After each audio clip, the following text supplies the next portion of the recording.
dari Padang, dari Jen, dan teman-teman yang lain ya pagi ini. Terima kasih saya dikasih kesempatan untuk menyampaikan suatu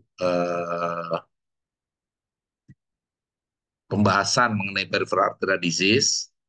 Ya nanti slide-nya dioperatorkan oleh Dr. Ali. Mungkin Dr. Ali bisa mulai share screen-nya.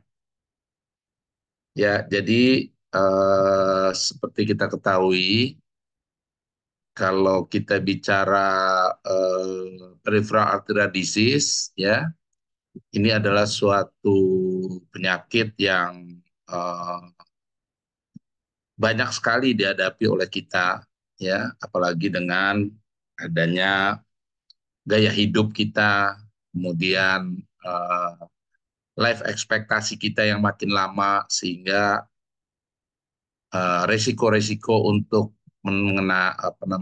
mendapat penyakit ini akan menjadi tinggi. Slide berikutnya mungkin Dokter Ali. Ya, kita ketahui tentunya akibat daripada proses eh, yang kita bilang sebagai aterosklerosis ini adalah terjadinya suatu penyempitan dari lumen pembuluh darah, ya. Jadi akibat dari penyempitan ini tentunya akan menyebabkan aliran darah akan berkurang. Nah, disinilah karena kebutuhan yang tidak tercukupi, mulai timbul nyeri.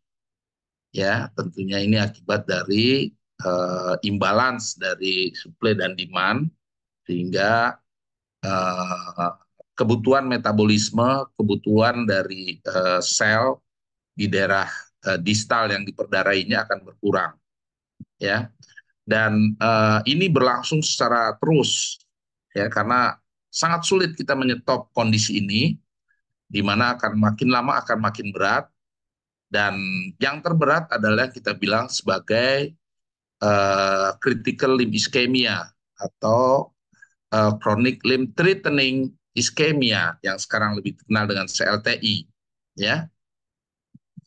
Eh, ini adalah yang kita kenal sebagai end stage dari peripheral arterial disease, ya, dan mulai dari raised pain kemudian sampai kehilangan jaringan tisu los, dan kalau ada ulkus tidak akan menyembuh, serta akan timbul suatu gangren yang kita bilang sebagai suatu kematian jaringan yang bisa sedikit, bisa juga menjadi luas. Slide berikutnya. Nah, jadi peripheral arterial disease itu yang dimulai, ya, kita nggak bicara masalah vaskulitis ataupun yang lainnya, ya, penyakit-penyakit autoimun atau penyakit-penyakit yang lain, ya, tapi kita bicara yang penyebabnya adalah suatu aterosklerosis. Itu bisa mengenai aorta, ya, coronary artery disease, ya, yang mengenai jantung, bisa juga mengenai peripheral arterial disease, ya, yang kita bilang sebagai PAD, ya. Nah, PAD ini sendiri didefinisikan bisa mengenai cerebrovascular disease, ya, suatu arteri karotis dan vertebralis, ya, makanya kita juga sering mengerjakan seperti carotid and arterectomy, carotid arteria stenting, ataupun yang sekarang kita kenal sebagai TICAR, ya, suatu kombinasi gabungan antara endovaskuler dengan suatu teknik mengalirkan aliran darah. Kemudian juga mengenai upper extremity, ya. Kalau yang tentunya kalau cerebrovascular disease kita bicara adanya stroke, ya, ada transient ischemic attack TIA, atau akut monocular blindness, ya. Jadi tiba-tiba pandangan kita hilang, ya.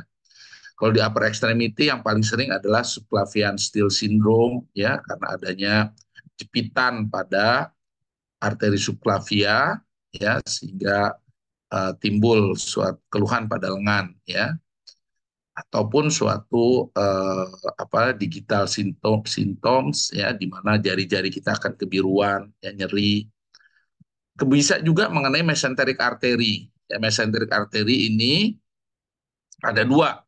Ada yang bersifat kronik yang kita sebut sebagai kronik mesenteric ischemia. Ya, ini jarang sekali terdiagnostik, bisa juga menjadi akut mesenteric ischemia. AMI ya, tentunya ini berakibat gangguan dari sistem pencernaan, baik itu pasase yang tidak lancar ataupun diakhiri dengan nekrosis dari usus ya. Akhir-akhir ini kita sudah mulai menemukan kasus ini cukup banyak karena agresivitas dari pemeriksaan diagnostik kita pada pasien-pasien dengan keluhan nyeri abdomen yang berulang, dilakukan CT scan ya ataupun CT scan dengan kontras, akan terlihat adanya suatu gangguan aliran dari arteri mesenterika. Berikutnya adalah masalah renal arterial disease ya. Ini bisa mengenai terjadinya suatu hipertensi atau renal failure ya. Nah, hipertensi ini sering terjadi pada pasien-pasien yang penyebab dari hipertensinya tidak diketahui. Ternyata setelah kita lakukan eksplorasi, didapati suatu stenosis dari arteri renalis ya. Di luar ini kasusnya banyak sekali, tapi di kita masih sedikit ya. Sebetulnya tindakannya simpel aja, hanya kita memasang stent ya. Stentnya juga sudah dibuat secara khusus dengan memasukkan dari femoral, kita balon, kita stent ya, dengan teknik yang dalam tanda kutip masih simple, tapi mempunyai hasil yang luar biasa. Kita bisa mempertahankan fungsi ginjal dan mengontrol hipertensinya. Sedangkan pada lower extremity, yang kita lower extremity arterial disease ya, ini yang sering kita dapati lagi yaitu masalah mulai dari claudication ya, kemudian bisa juga atypical syndrome, symptoms yang nggak terlalu jelas ya, dan di kita sering masuk dengan chronic limb threatening ischemia atau yang kita kenal sebagai CLTI ya. Bahkan sekarang mulai juga, apalagi waktu masa COVID, banyak sekali ditemui dalam kondisi akut limb ischemia atau ALI ya. Slide berikutnya.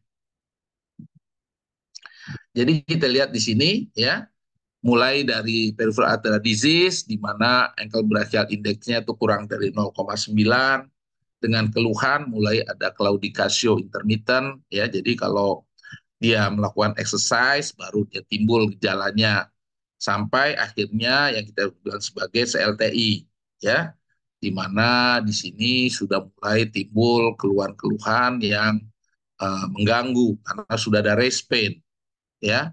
Biasanya kalau claudication aja pasien belum datang di kita ya.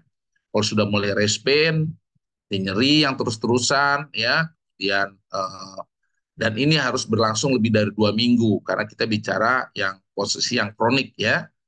Dan biasanya ada hemodinamik yang bisa kita ukur seperti ankle brachial index-nya kurang dari 0,4 ya. Kemudian ankle pressure-nya ya, absolute Higgins ya, di ankle pressure-nya. Jadi artinya di sini timbul suatu arteriosklerosis yang berat ya, sehingga mindset kita tidak bisa menekan ya. To pressure-nya juga kurang dari 30, TCPO2-nya kurang dari 30 ya. Dan kalau kita melakukan dengan pulse volume recording ya, dengan USG ya, ini bisa flat ataupun minimal pulsatif ya, yang kita bilang sebagai monofasik. Dan biasanya kalau kita menggunakan stage dari Wi-Fi, ini iskemia itu grade 3 ya. Dan pada akhirnya akan menimbulkan suatu tisu loss atau kehilangan jaringan. Ya, di sini berupa gangren ataupun kalaupun ada ulkus dilakukan diberi demam, dilakukan amputasi, tidak bisa sembuh-sembuh ya lebih dari 2 minggu. Slide berikutnya. Nah, peripheral arterial disease sendiri secara umum dia mengenai lebih dari 200 juta penduduk di dunia. Jadi kasusnya banyak sekali ya.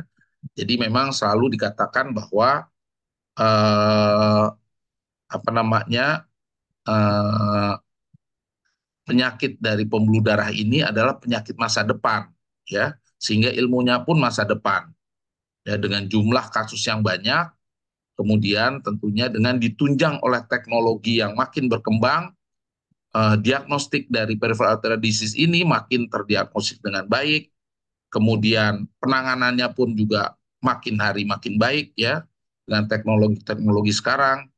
Tentunya ini menjadi suatu suatu penyakit yang dengan nanti ke depan dengan jumlah yang besar, sehingga menurut penanganan atau konsentrasi dari kita untuk belajar lebih baik bisa menanganinya ya.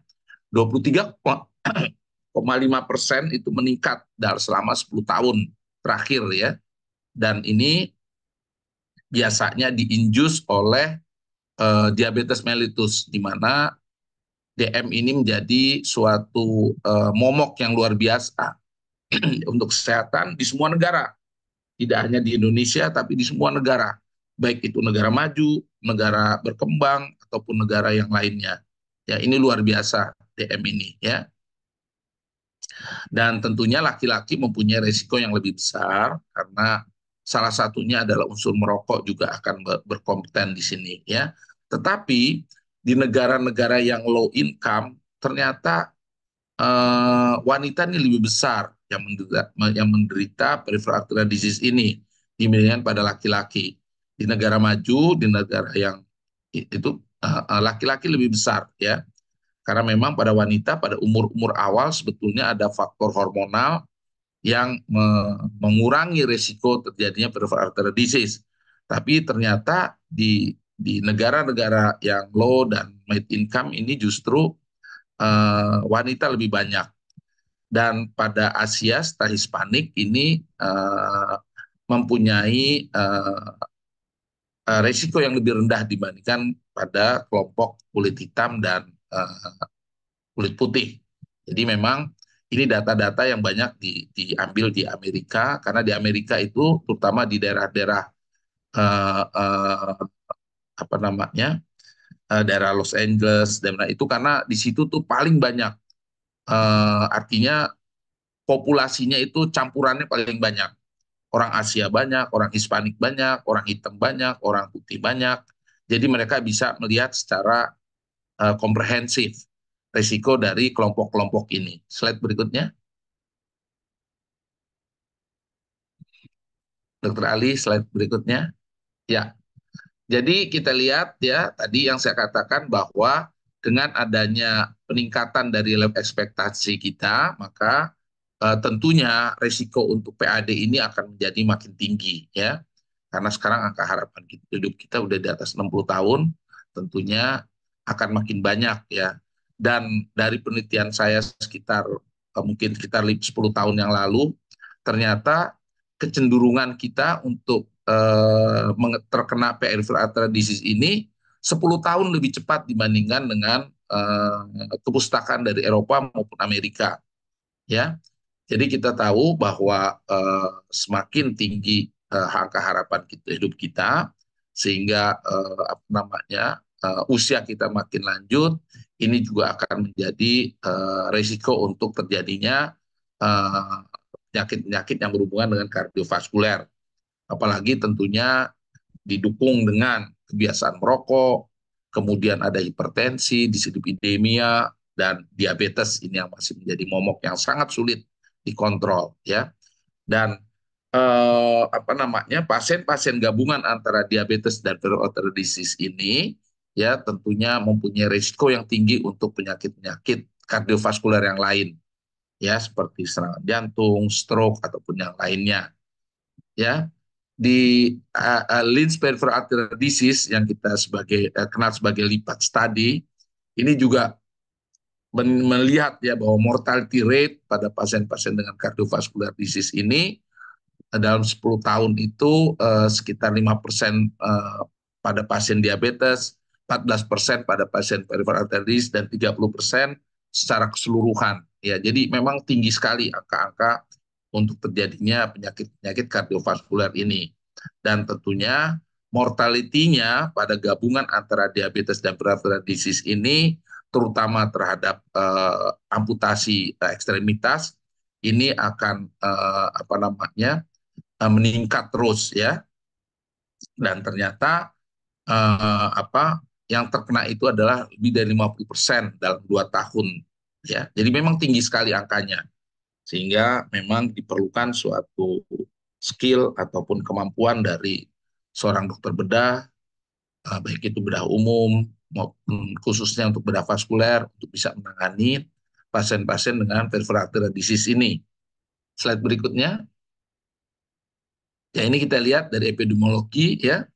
Jadi seperti tadi pada pasien-pasien yang pada negara-negara yang high income itu laki-laki lebih banyak, tapi pada negara-negara yang low dan middle income itu ternyata wanita lebih banyak ya. Ini yang kita harus ikut lihat bahwa pada pasien-pasien yang dengan usia makin lanjut, presentasinya akan makin tinggi ya, sampai mendekati angka 20%.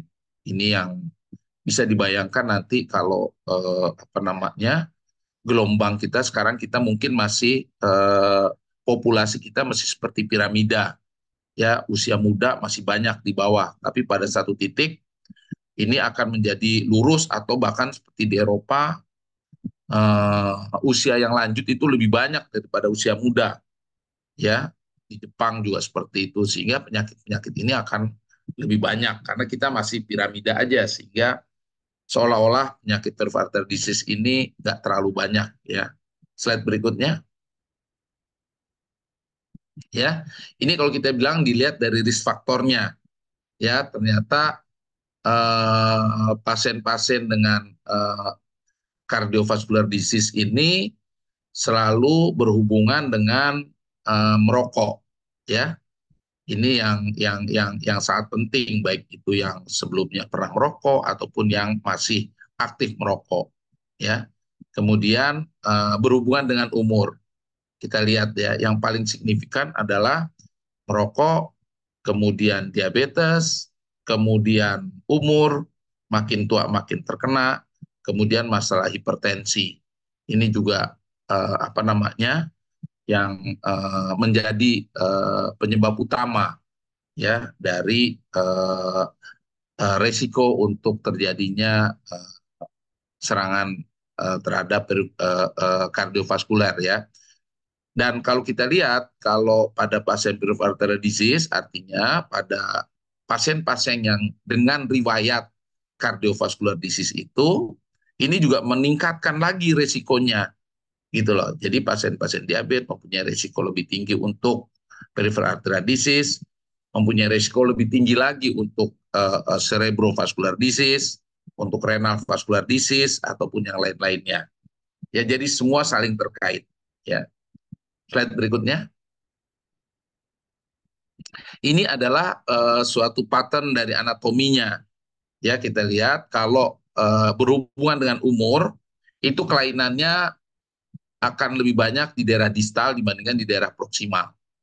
Ya, ini kalau kita bicara dari umur. Kemudian kalau dari jenis kelamin, ya kalau yang laki-laki itu seringnya di atas atau di bawah, seperti itu ya.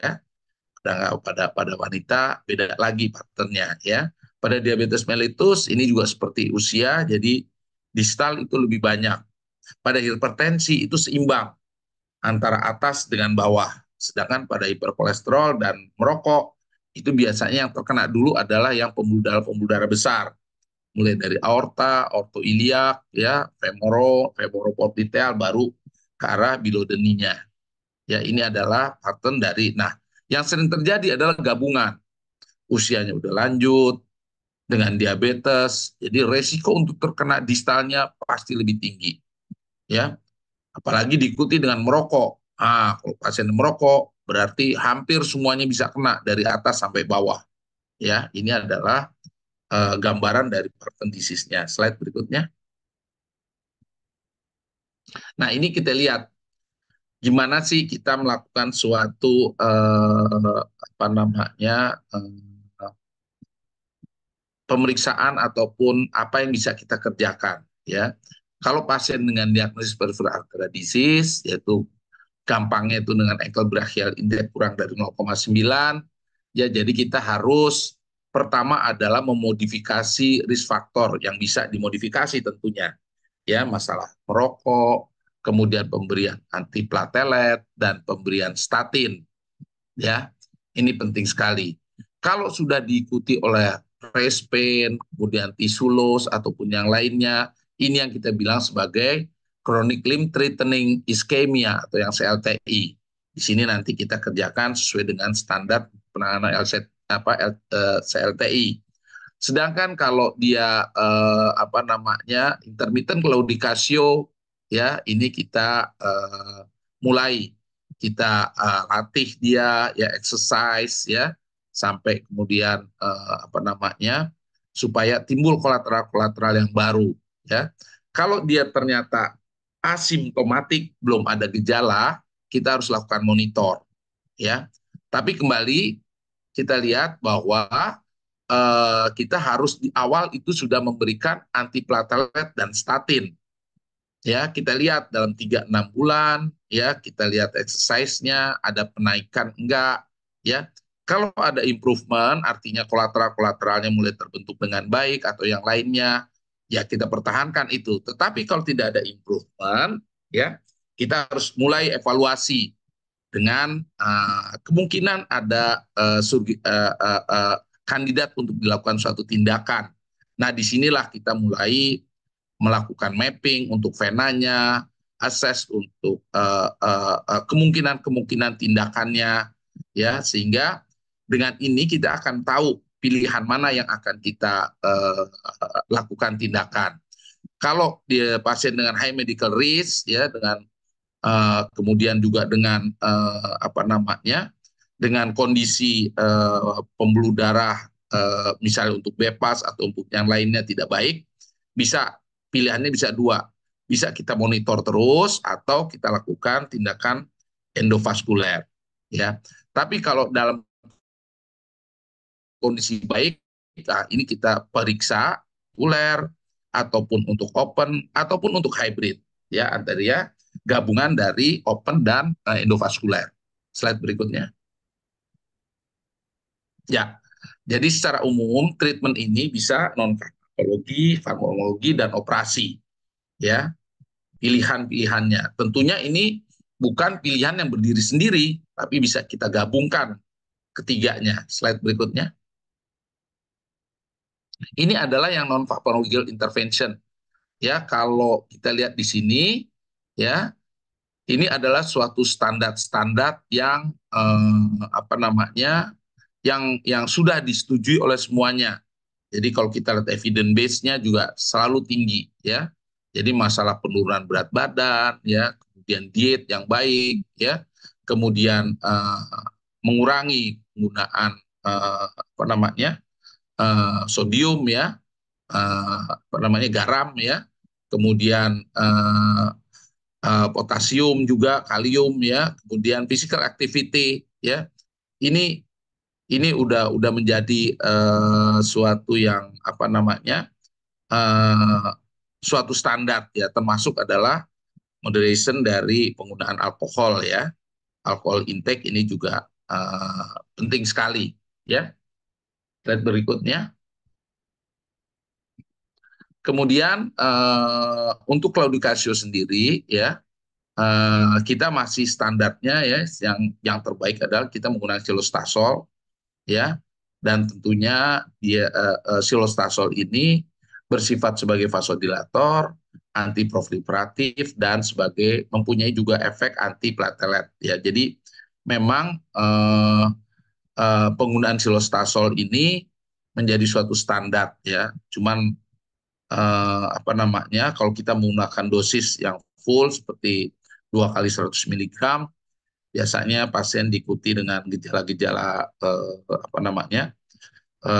sefalgi, pusing karena vasodilatasi di pembuluh darah otaknya menyebabkan dia pusing. Ya, tapi ini menjadi standar kita. Nanti kalau ada keluhan seperti itu bisa kita tambahkan paracetamol untuk mengurangi keluhannya. Dan memang permasalahannya adalah banyak sekali obat-obat generik silostasol yang secara farmakologi kita belum tahu efektivitasnya. Mungkin 100 mg yang generik sebanding dengan 50 mg yang paten. Ini beberapa kali penelitian di RSCM ya oleh farmakologi klinik, ternyata memang obat-obat generik ini mempunyai efek yang kurang dibandingkan dengan obat patennya.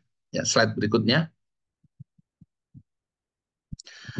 Kemudian kita tahu ada antiagregasi trombosit seperti aspirin dan clopidogrel. Tentunya ini penting sekali untuk mencegah terjadinya suatu trombosis, ya.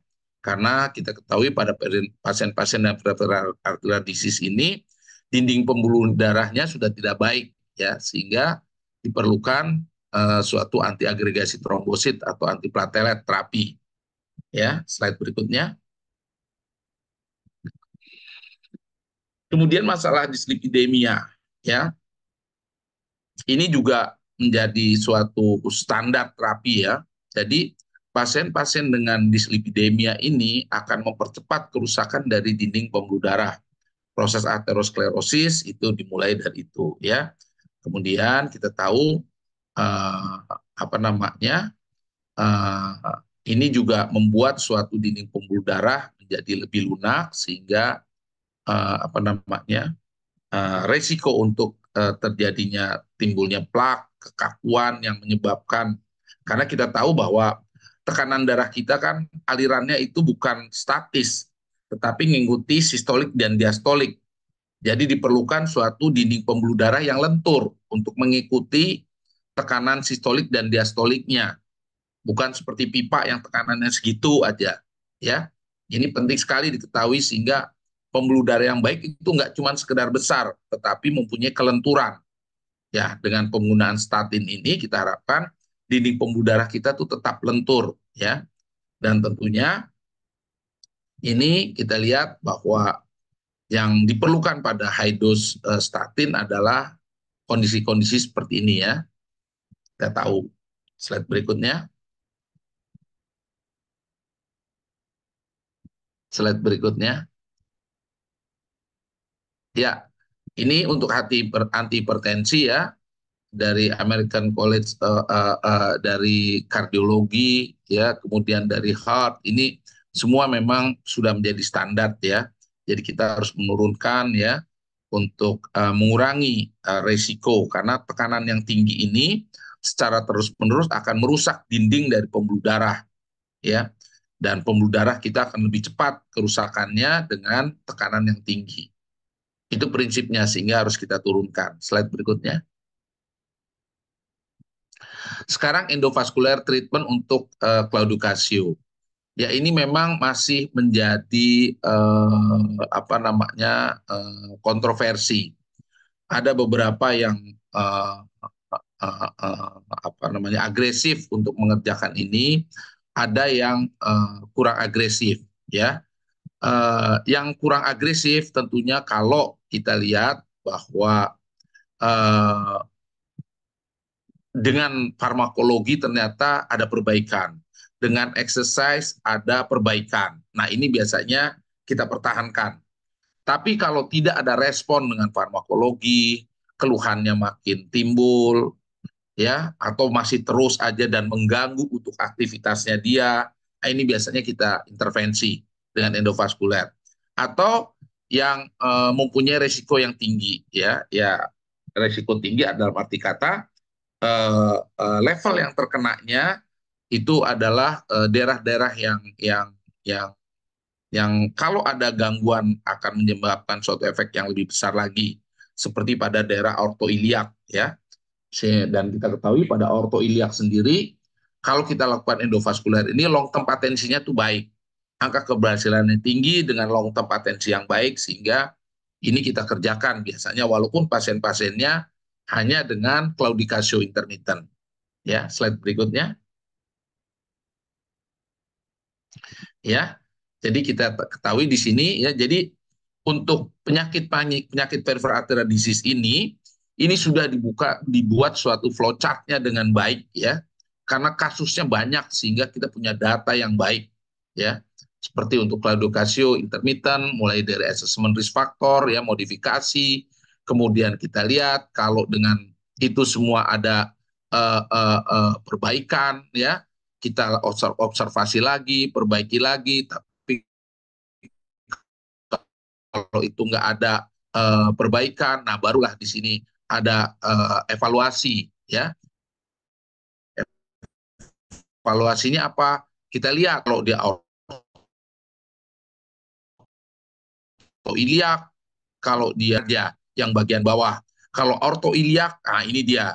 Kita bisa melakukan endovaskuler, bisa melakukan operasi open terbuka atau menggunakan hybrid, teknik hybrid, ya. Jadi ini semuanya adalah tergantung dari letak lesinya, dan kita perhatikan juga untuk masalah long term patensinya, terutama pada pasien-pasien yang masih muda. Kalau pasien-pasien yang masih muda, mungkin pilihan open lebih diunggulkan dibandingkan dengan endovaskuler. Tapi tentunya sangat tergantung dengan ketersediaan sarana kita. Sedangkan kalau yang mulai dari femoropopliteal ataupun yang di isolated crural, ini selalu kita akan perhatikan betul, ya, bagaimana lesinya, bagaimana posisi kolateralnya.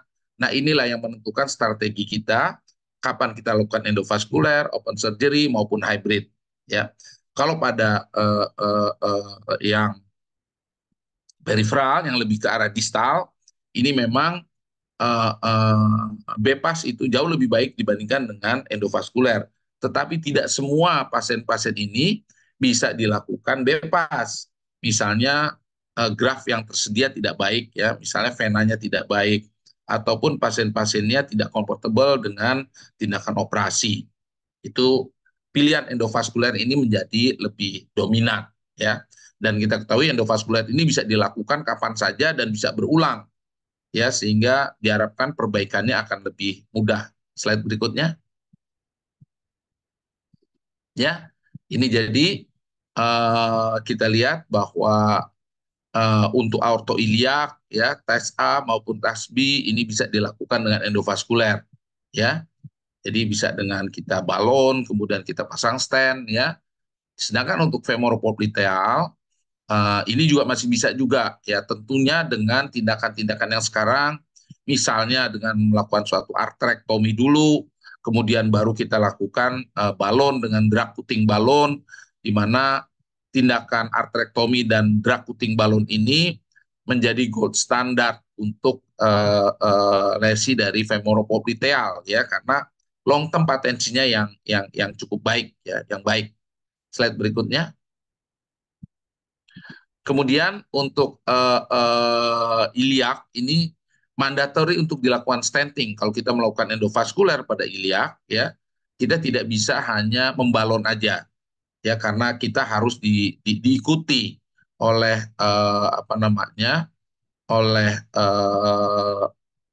oleh pemasangan stent, ya, karena result dari balon dilatasi aja itu ternyata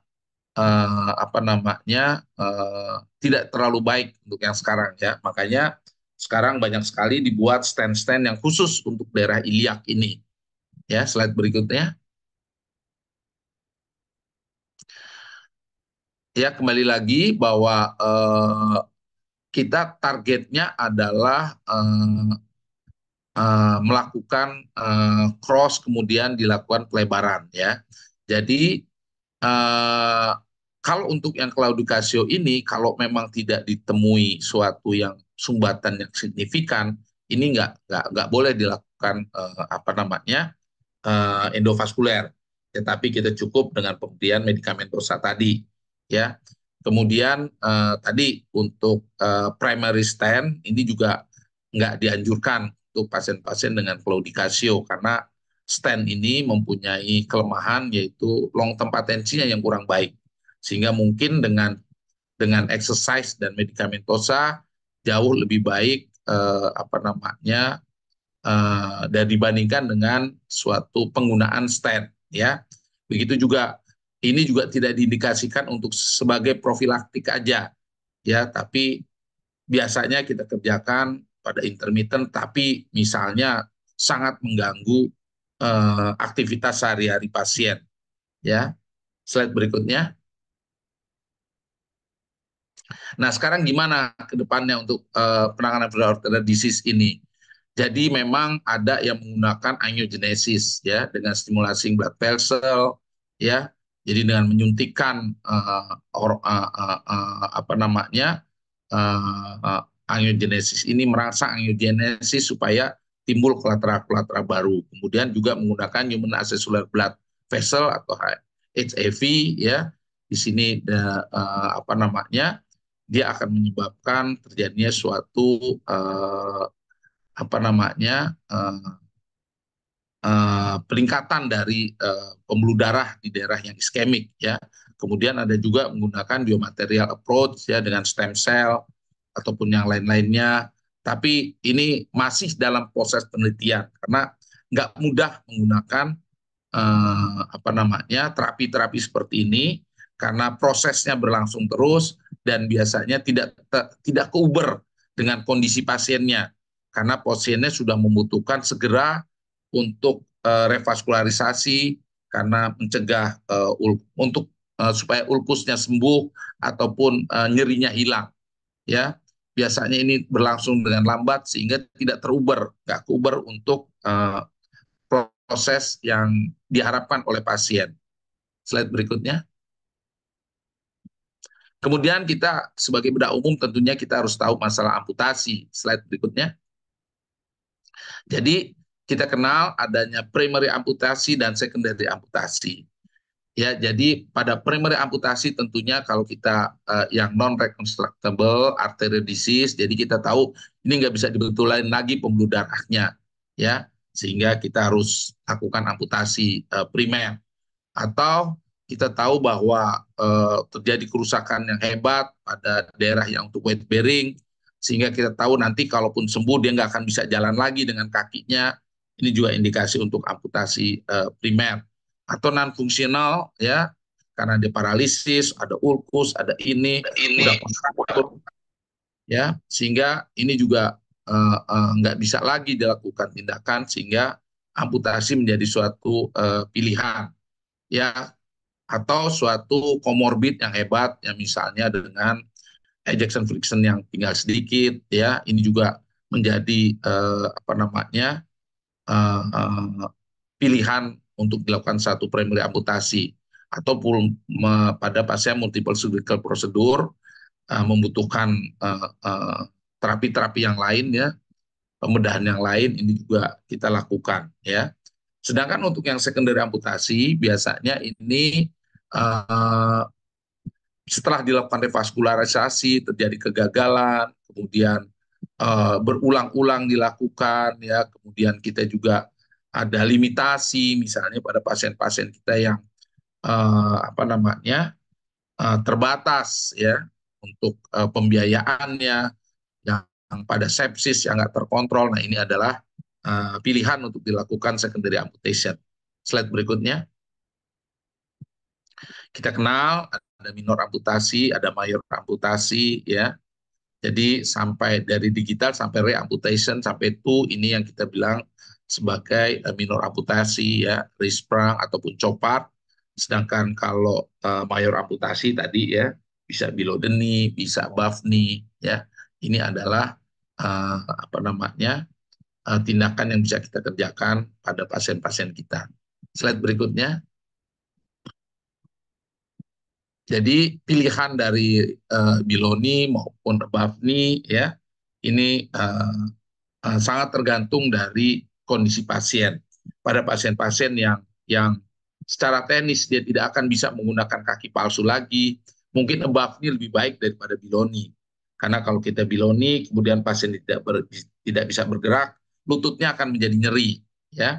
Dan tentunya ini memerlukan suatu multidisciplinary rehabilitation team ya dari semuanya kita bicarakan sehingga kalau di RSCM itu kita ada namanya pedis meeting di mana di situ ada dokter endokrin, ada dokter bedah vaskuler, ada bedah ortopedi, ada bedah plastik, ada ahli gizi, ya ada ahli rehabilitasi medik ya yang akan membahas pasien itu sehingga pasien mendapat pilihan yang terbaik ya.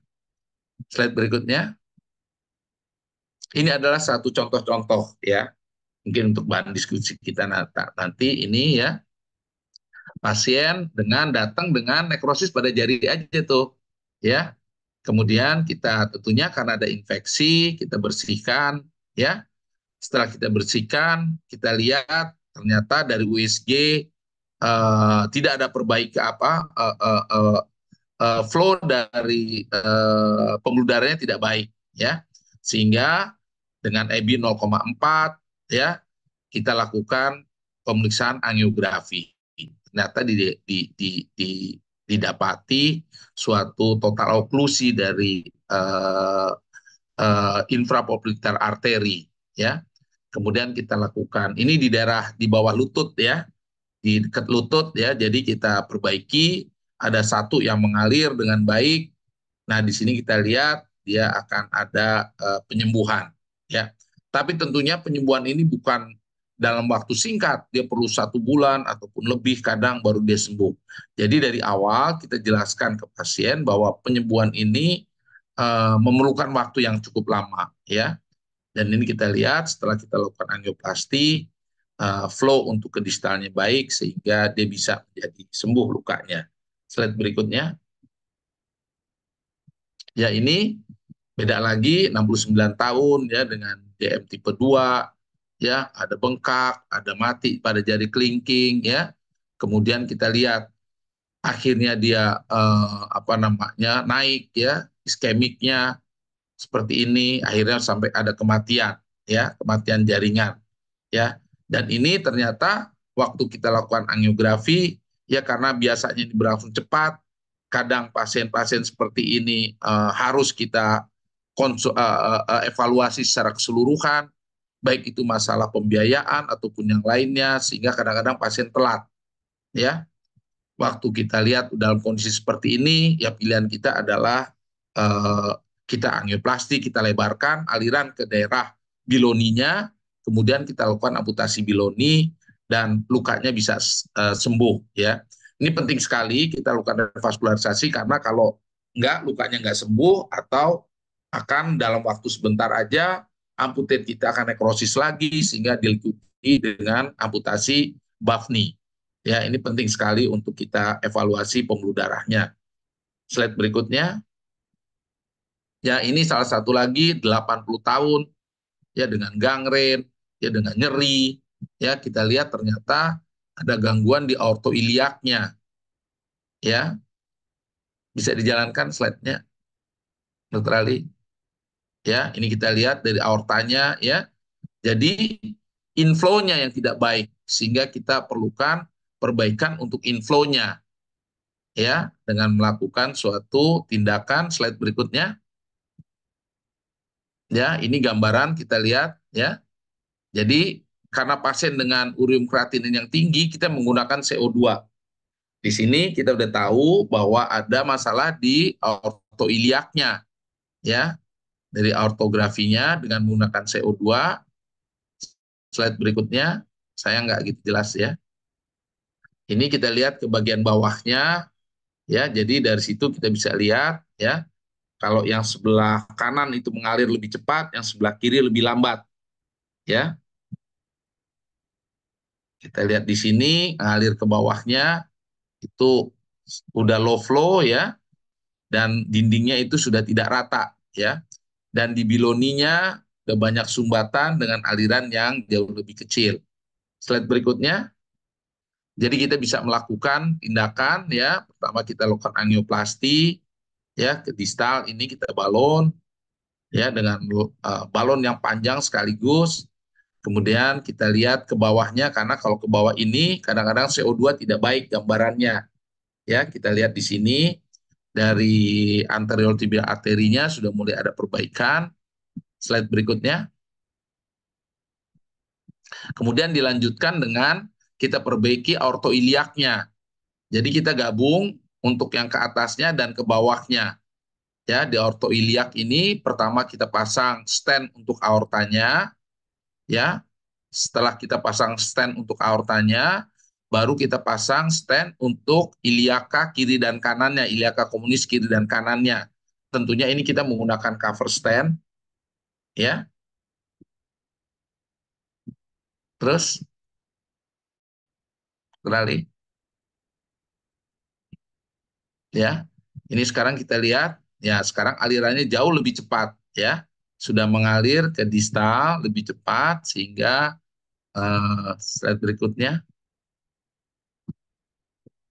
ya. Jadi dengan CO2 itu bisa kita convert untuk menjadi hitam atau bisa dengan gambar aslinya yang putih ya.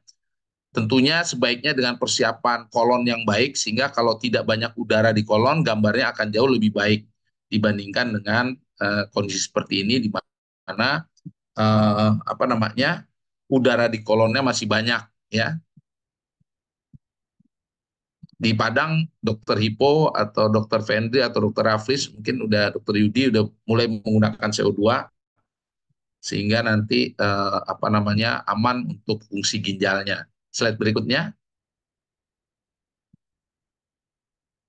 ya. Ini ada lagi kasus ya 64 tahun ya dengan ortoiliac disease juga ya di sini dengan DM tipe 2 dengan hipertensi dengan BV-nya itu W2 I2 FI2 ya. Ini kita klik lagi Dokter Ali. Ya, kita lihat dari siti angionya ya, yang sebelah kanan ada rekonstruksinya. Kemudian kita ukur semuanya, diameternya, panjangnya, sehingga kita tahu equipment yang dilihat aortanya hampir menutup total, ya. Seperti itu, ya. Kita lihat lagi. Jadi yang pertama kita betulkan adalah inflow-nya, yaitu ortoiliaknya. Setelah itu baru kita evaluasi ke distalnya seperti apa, ya. Slide berikutnya, ya. Ini adalah rekonstruksinya. Jadi kita lihat angiografi, kita lihat aortanya itu ada gangguan di situ, ya. Slide berikutnya, ini masih pakai kontras ya.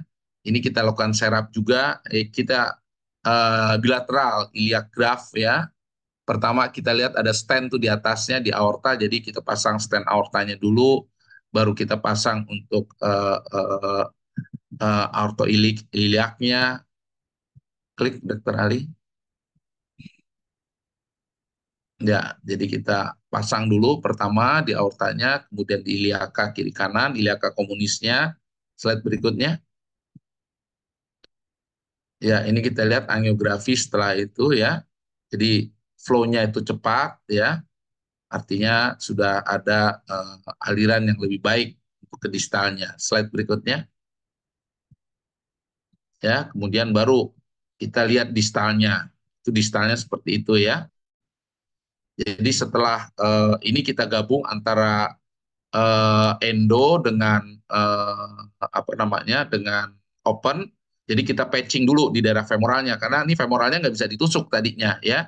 Jadi kita open, kita setelah kita betulin aortoiliaknya, baru kita arahkan untuk seatnya ke arah bawah sehingga kita bisa ngelihat SFA-nya seperti ini ya. Ini profundanya sudah oklusi total ya. Berikutnya teralih. Ya, ini ke distalnya masih lumayan bagus tuh ya. Setelah SFA, distalnya dia masih lumayan bagus. Slide berikutnya.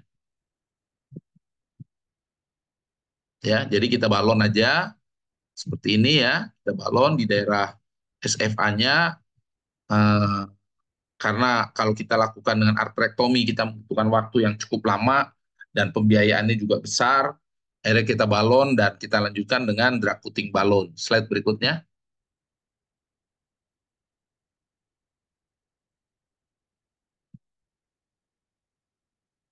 Ya, jadi kita balon. Kemudian, nah ini adalah gambaran ya kita lihat profundanya pun terisi walaupun nggak terlalu banyak karena memang awalnya udah tertutup total ya. Di sini kita lihat flow-nya baik sehingga lukanya pun bisa menjadi baik ya. Luka yang tadinya tidak sembuh seperti ini menjadi mulai ada granulasi sehingga bisa menutup lukanya. Tentunya kita kasih tahu dari awal pasien ini membutuhkan pembiayaan yang besar dan waktu yang cukup lama untuk proses penyembuhan lukanya. Slide berikutnya. Ya ini juga pasien dengan 75 tahun dengan raised pain, dengan aortoiliac disease ya. Kita lakukan CT scan, kita lakukan pengukuran ya baik itu panjang dan diameter yang diperlukan sehingga Kita tahu equipment yang akan kita pakai untuk aortanya berapa, diameternya yang diperlukan, untuk iliaknya berapa yang diperlukan, panjang dari iliaknya berapa. Ini harus kita rancang dengan baik dan kita tulis sehingga kita mempunyai suatu planning yang baik ya. Jadi penanganan pada penyakit-penyakit seperti ini dimulai dari pengukuran yang baik. Kita harus ukur sendiri.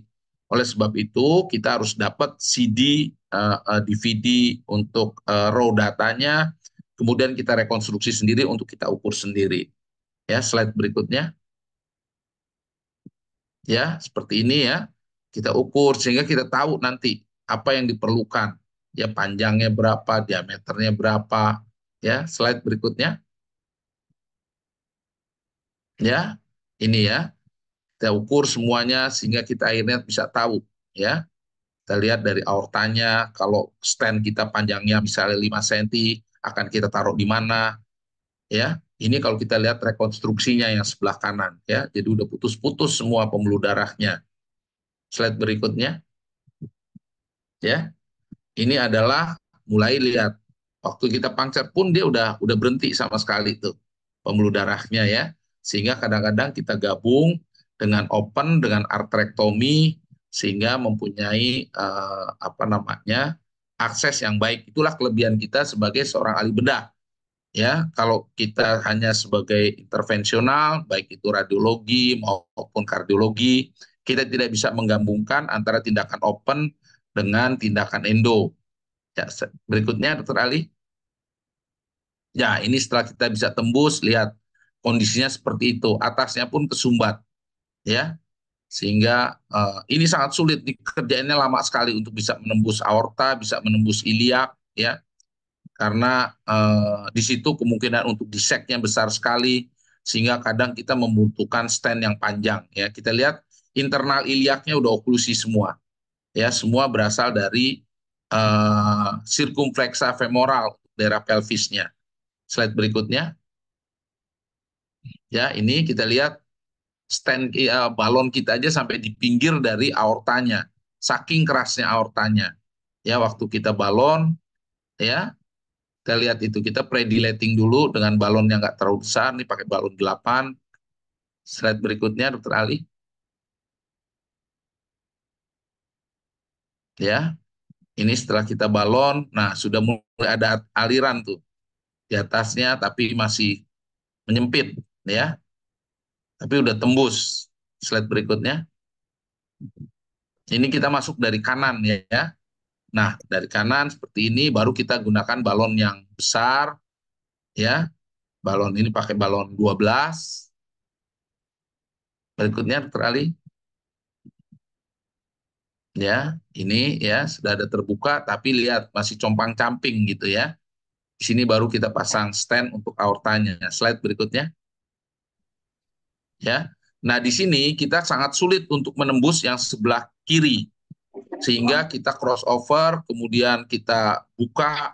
Jadi ini gabungan antara endo dan open surgery, ya, yang kita kenal sebagai teknik hybrid, ya. Setelah kita kebuka dua-duanya seperti ini, ya, udah bisa di crossover karena menentukan supaya wire ini masuk ke dalam lumen itu kadang-kadang sangat sulit, ya. Slide berikutnya.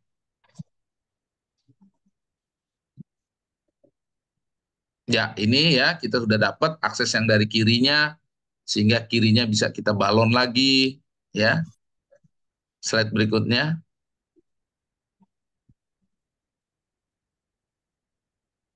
Ya, ini kita lihat ternyata yang kanan pun masalah. Jadi kiri kanan ini masalah dua-duanya.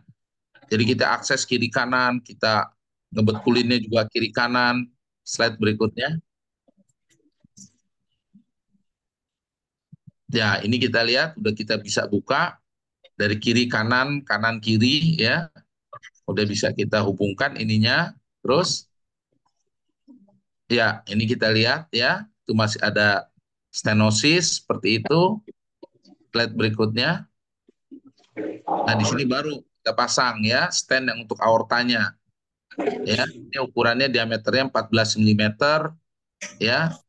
Setelah itu, setelah terpasang baru kita pasang lagi stent untuk iliaknya. Di gambar ketiga ini ya. Nah, ini adalah ini gambarannya sekarang sudah ngalir kencang, tapi yang sebelah kanan masih low flow. Ya, kita lihat di situ ya, yang kiri sudah cepat alirannya, yang kanan masih low flow. Slide berikutnya, ya. Kemudian kita lanjutkan dengan stand di iliakanya, kita panjangin lagi, ya, karena masih ada tahanan di situ. Kita panjangkan lagi standnya sampai ke daerah iliaka. Nah, di sini kita menggunakan, kalau yang tadi kita menggunakan cover stand, yang sekarang kita menggunakan bare metal stand, ya, stand yang khusus untuk daerah iliaka. Slide berikutnya, ya, kita lihat di sini, ya, kemudian kita deploy stand-nya, ya, gambar 2 dan gambar 3, sehingga, nah, seperti ini ya, kita lihat yang sebelah kanan sudah bagus alirannya, ternyata yang sebelah kiri juga masih agak lambat. Slide berikutnya, ya, ini kita lihat, ya, aliran dari atasnya. Nah, ini setelah kita lihat juga aliran kiri kanannya sudah membaik, ya, seperti ini ya. Tentunya ini membutuhkan biaya sangat besar karena kita membutuhkan peralatan yang banyak ya, tapi outcome-nya bisa dengan baik untuk umur 75 tahun, dengan race pain, dengan nyeri yang hebat di pasien ini. Saya ingat dari Lampung sudah 3 bulan tidak bisa tidur sama sekali karena nyerinya luar biasa. Ya, setelah kita lakukan tindakan ini, dia bisa tidur dengan nyaman, dan ini keluarganya happy sekali, walaupun keluarnya 400 jutaan ini. Ya, slide berikutnya. Ya, ini juga ya, sama juga kurang lebih ya, dengan race pain ya, dengan ada luka di kaki. Ini adalah gambar CT scan-nya. Slide berikutnya. Jadi dengan CT scan ini kita bisa melihat apa yang akan bisa kita kerjakan, equipment apa yang kita perlukan, ya. Jadi mulai dipasang di balon di daerah aortanya, dipasang stand, kemudian di aortanya, kemudian kita pasang stand di daerah iliakanya kiri kanan, baru kita lakukan evaluasi lagi, sudah membaik. Slide berikutnya. Ya, ini juga kalau ada lesi-lesi di femoropopliteal ya, biasakan menggunakan balon yang besar dan sesuai dengan ukurannya. Jangan oversizing, karena kalau oversizing menyebabkan suatu disek akhirnya membutuhkan stand lagi untuk SFA-nya. Ya, sering karena keterbatasan untuk pasien BPJS, sehingga kita menggunakan satu balon untuk segala macam ukuran arteri, sehingga timbul disek dengan outcome yang jauh lebih jelek akhirnya. Slide berikutnya. Ya, ini ya 74 tahun kita lihat di sini ada putus dari femoropopliteal, kemudian distalnya ada seperti ini ya. Dari pedal artnya juga dia dari anterior aja, sehingga target kita adalah memperbaiki tibialis anterior. Slide berikutnya. Ini ya, mulai SFA-nya kita perbaiki ya, karena masih kurang baik, akhirnya ada disek, kita pasang stand di daerah SFA-nya. Slide berikutnya. Ini yang ke anterior ya, balon ke anterior dan balon ke posterior. Slide berikutnya.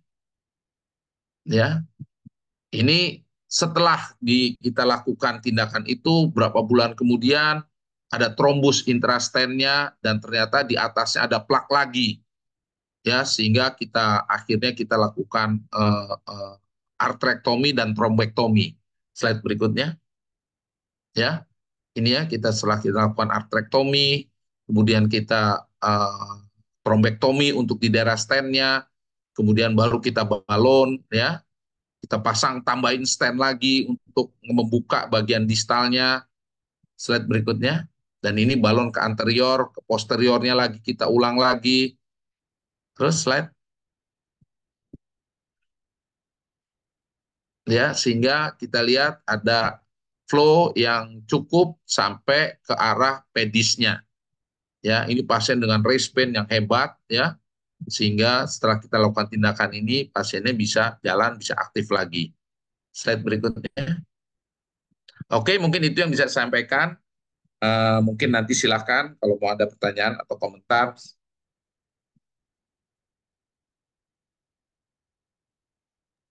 Terima kasih kepada untuk presentasinya kepada dari Dr. Raden Suartono. Kepada para peserta yang ingin bertanya, dipersilahkan. Mungkin dari eh, oke, kepada Iya, Dokter Dok. Altaf dipersilahkan. Terima kasih atas kesempatannya, Dok. Ingin bertanya, Dok. Tadi sebelumnya kan pada beberapa kasus gangren pada pasien-pasien DM yang tidak kunjung sembuh itu perlu ada intervensi dari endovaskular. Nah, ingin kita tanyakan, Dok, eh, kalau misalnya kita di daerah, kadang kan luka-luka seperti itu selalu kita lakukan debri demam, lalu nanti setelah perawatan luka muncul jaringan granulasi, lalu nanti kalau misalnya dia perawatan gulanya tidak teratur, nanti mulai muncul luka lagi, jadi gangren lagi. Nah, kapan kira-kira kita menilai ini sepertinya pasiennya perlu intervensi dari endovaskular atau tidak gitu, Dok? Terima kasih, Dok. Ya, langsung saya jawab aja ya. Jadi gini, seperti tadi kita katakan, kalau ada suatu luka, ya, kemudian setelah kita bersihkan, misalnya ada gangren, kita bersihkan, 2 minggu dia tidak ada perbaikan, kita harus berpikir ini ada masalah dengan pembuluh darahnya. Secara sepintas kita seperti itu. Tentunya lebih baik lagi kalau memang pembuluh darahnya kita periksa juga dengan USG, kita bisa melakukan pemeriksaan yang baik. Kita lihat diameternya, kita bisa ukur volume flow-nya, kita bisa lihat derajat stenosisnya. Tapi kalau kita tidak dengan ada USG, minimal dengan ankle brachial index, kita bisa lihat, kita ukur. Ya. Nah, kalau kita tahu bahwa ini memang ada masalah vaskulernya karena tadi ya lukanya nggak kunjung sembuh atau malah tambah jelek, ya. Nah, kita harus berpikir kita akan perbaiki pembuluh darahnya. Nah, disinilah kita harus konsulkan untuk angioplasti ataupun bypass. Atau ada pasien yang sudah sembuh sebetulnya lukanya, tapi kita tahu proses penyembuhannya lama, kemudian baru sembuh kok terus luka lagi. Nah, ini kita harus berpikir lagi. Kemungkinan vaskularisasinya masih tidak cukup, sehingga bisa timbul. Jadi, revaskularisasi ini, satu, untuk menghilangkan nyerinya. Kedua, supaya lukanya sembuh. Ketiga, supaya lukanya tidak berulang. Ini adalah target kita melakukan suatu revaskularisasi. Ya, jadi hati-hati pada luka yang tidak sembuh lebih dari 2 minggu, pada luka yang berulang, ataupun nyeri yang masih terus-menerus, kita harus berpikir adanya gangguan vaskuler, di mana memerlukan suatu tindakan revaskularisasi, baik itu dengan endo, dengan open bypass, ataupun dengan gabungan. Saya rasa begitu, Dr. Altov ya. Terima kasih, Dok. Yo, sama-sama ya. Kepada Dokter Arli dipersilahkan. Oke, dok, izin dok, Arli dok, residen. Silakan. Izin bertanya dok, untuk tadi dok ada slide yang menjelaskan bahwa tentang diagnosis dari PAD dengan ABI kurang dari 0,9 dok. Kemudian Hmm. jika dilakukan intervensi ke penilaian cardiovascular risk dan factor modification dok. Kemudian jika ada intermittent claudication, kita lanjutkan modifikasi dan tata laksana antiplatelet dan statin ini selama 3 sampai 6 bulan dok.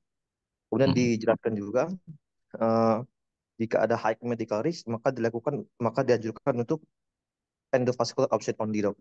Tetapi jika medical risk offset maka pilihannya kita bisa bisa didahulukan dengan imaging menggunakan CTA atau MRA terlebih dahulu dok. Ini pertimbangannya kenapa ya, dok ya? Kenapa nggak kita justru yang masih medical risk offset ini yang masih tertangani ini kita lebih agresif aja dok untuk kita masuk ke endovascular option langsung dok. Kemudian pertanyaan kedua dok, untuk tata laksana endovaskular ini tadi dijelaskan dok bahwa yang oklusi pada aortodistal atau pada renal artery dan pada crural dok, disebutkan bahwa yang pasien ini justru lebih kandidat untuk open surgery dok. Kenapa tidak kita dahulukan untuk endovascular surgery-nya dok untuk diagnostik dan tata laksana langsung dok? Karena pertimbangan mungkin berpikir bahwa endovaskular ini kan lebih uh, tidak terlalu open mungkin dok pertimbangan ininya atau kita lebih menilai itu outcome-nya dok. Terima kasih dok. Oke, terima kasih. Dokter Arli ya. Jadi pertanyaan pertama mengenai claudicatio. Claudicatio itu kita akan memberi medikamentosa 3 sampai 6 bulan dengan merubah gaya hidupnya, dia melatih exercise. Itu 3-6 bulan bukan berarti 3-6 bulan stop. 3-6 bulan adalah observasi kita. Gitu loh. Kalau dia membaik, udah kita teruskan itu, nggak ada masalah. Tapi kalau masih ada juga, baru kita berpikir, kenapa nih? Gitu loh. Nah, dalam berpikir kenapa ini, ada dua. Bisa kita lakukan tadi, misalnya dengan suatu pemeriksaan untuk mengetahui letaknya. Gitu. Kalau letaknya di aortoiliak atau di aortoiliak misalnya ya, setelah kita ketahui ternyata kelainannya ada di aortoiliak. Aortoiliak ini kita ketahui bahwa baik itu dengan bypass, dengan open surgery, maupun dengan endovaskuler, long term patensinya itu baik. Sehingga kita bisa melakukan tindakan itu. Sedangkan kalau lesinya di femoropopliteal, kita perbaiki tapi jangan menggunakan stent. Karena stent pada femoropopliteal ini, long term patensinya itu tidak terlalu baik. Padahal pasien masih bisa sebetulnya dengan konservatif tadi, dengan obat maupun dengan exercise. Itu dasarnya. Beda lagi kalau ternyata kelainannya ada di biloni, di bawah. Nah, di sini konservatif itu menjadi mutlak. Kita latih aja terus, nanti dia akan perbaikan sendiri. Itu dasarnya. Kenapa? Tadi 3-6 bulan dulu, obat-obatan, perbaiki gaya hidup, kemudian baru kita lihat. Ya. Nah, sekarang gimana kalau pasien usia muda?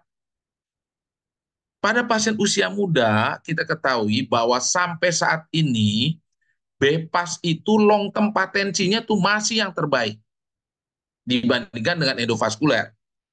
Tapi kita ketahui kalau endovaskuler itu kapan aja bisa kita ulangin. Kita lebarin lagi, kapan aja bisa. Sehingga ini menjadi suatu kontroversi gitu loh. Tetapi secara umum, kalau pasien muda itu, toleransi untuk operasinya lebih baik, resikonya lebih kecil untuk operasi dibandingkan yang usia lanjut tentunya. Ya, sehingga pilihan open itu menjadi yang pertama. Karena long term patensinya baik, usianya masih jangka panjang. Gitu loh. Apalagi kalau kita punya pasien yang misalnya untuk kontrolnya aja susah, untuk evaluasinya susah. Tindakan operasi bypass ini mungkin yang terbaik buat dia. Sehingga tidak terlalu sering dia harus kontrol. Beda dengan yang dengan endovaskuler. Dia harus minum obat secara teratur, kontrol secara teratur, karena ada kelainan lagi harus kita lakukan intervensi lagi. Bisa ngerti ya, Terarli ya? Ya, dok. Ininya. Kenapa pilihan-pilihan gini?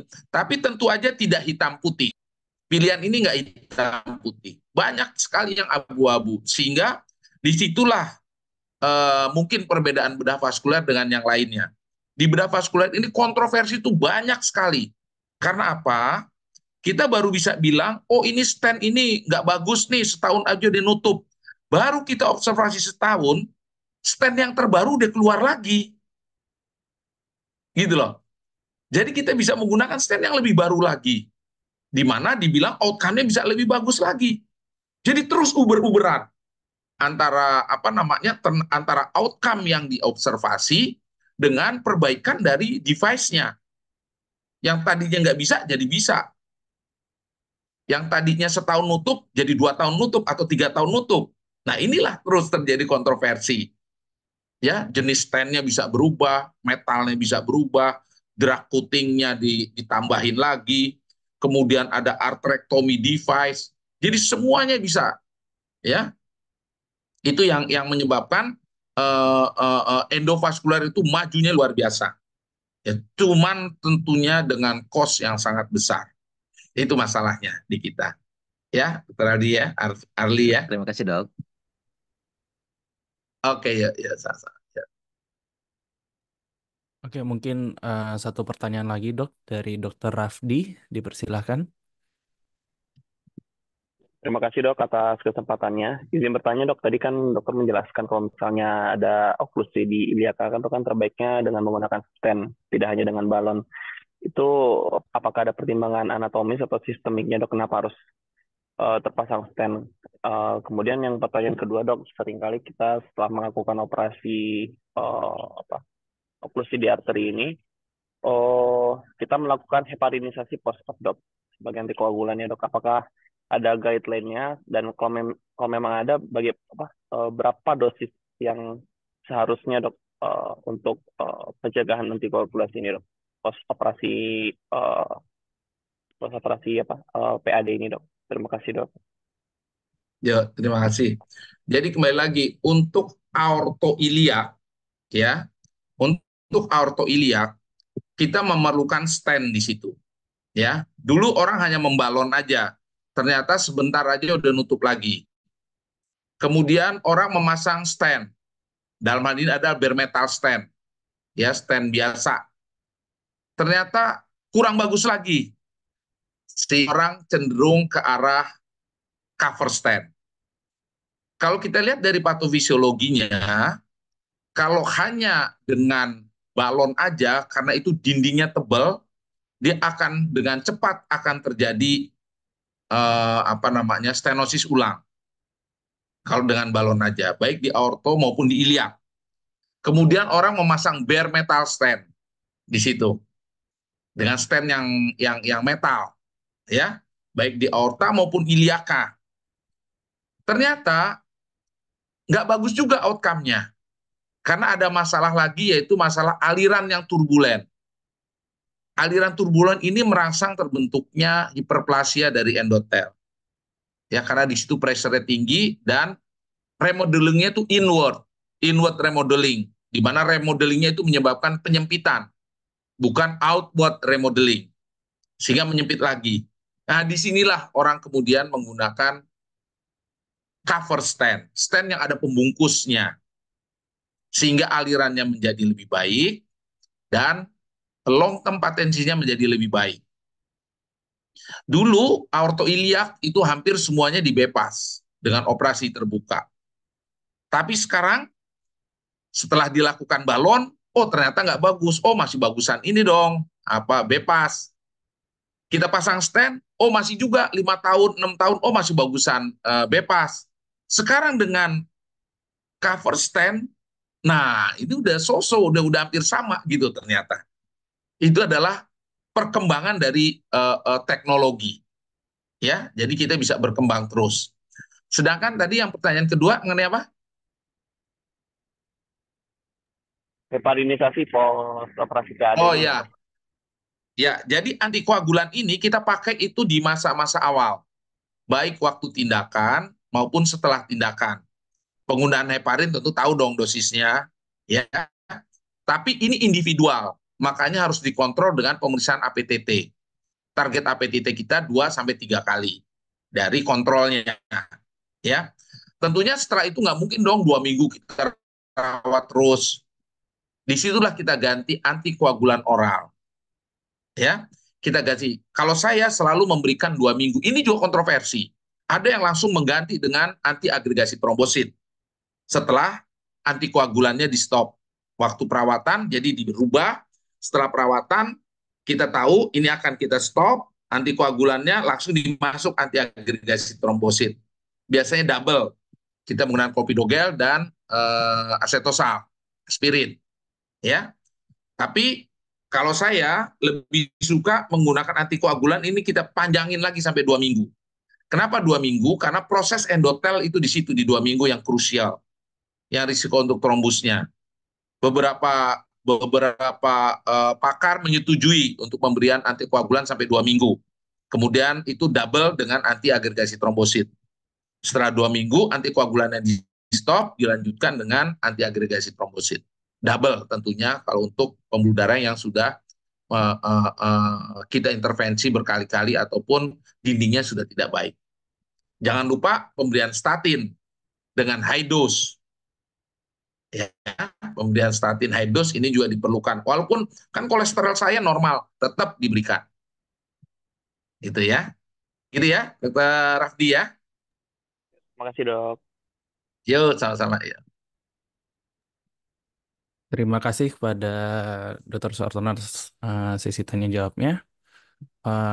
Dan juga dari rekan-rekan presiden, mungkin dari staf ada yang mau memberikan pertanyaan atau sepatah kata, dok? Terima kasih, Dr. Tommy. Ya, mungkin dari Prodi sangat mengucapkan terima kasih ya dok atas sudah meluangkan waktu pada pagi hari ini. Sangat Sama-sama, Rizky. sangat banyak ilmu yang sudah dibagikan kepada adik-adik residen di Padang dan ini saya rasa akan sangat bermanfaat sekali sebagai bekal ilmu mereka dok untuk praktek nanti sebagai dokter bedah. Di sini juga hadir Dr. Raflis dok pagi ini. Assalamualaikum Dr. Raflis. Terapis. Sehat-sehat ya, Dokter Raflis ya. Sambil beraktivitas kayak dok. Jadi hari Sabtu pagi ini dibebaskan dok hadir sambil mungkin ada aktivitas lain gitu makanya lewat Zoom dok. Wah, ini bisa dicontoh nih untuk di UI nih. Hari Sabtu pagi habis sholat subuh ya. Ya, kalau Sabtu pagi kan nggak ada alasan untuk tidak hadir kan dok, pasti ada waktu. Iya. Kalau udah menjelang siang sudah banyak aktivitas masing-masing, jadi bisa sambil di kampung atau sambil dengan keluarga kumpul sebentar bisa masuk ke Zoom untuk ikut. Sekali lagi dari Prodi terima kasih banyak ya dok untuk Zoom. Sama-sama, Dokter Rizky. Ya. Ya, terima kasih. Assalamualaikum warahmatullahi wabarakatuh. Waalaikumsalam warahmatullahi wabarakatuh. Baik, terima kasih pada Dr. Rizky, pada Dr. Sondono. Dengan demikian berakhirlah untuk kegiatan kuliah subuh pagi ini. Mari kita tutup berdoa menurut agama dan percayaan masing-masing. Berdoa dimulai.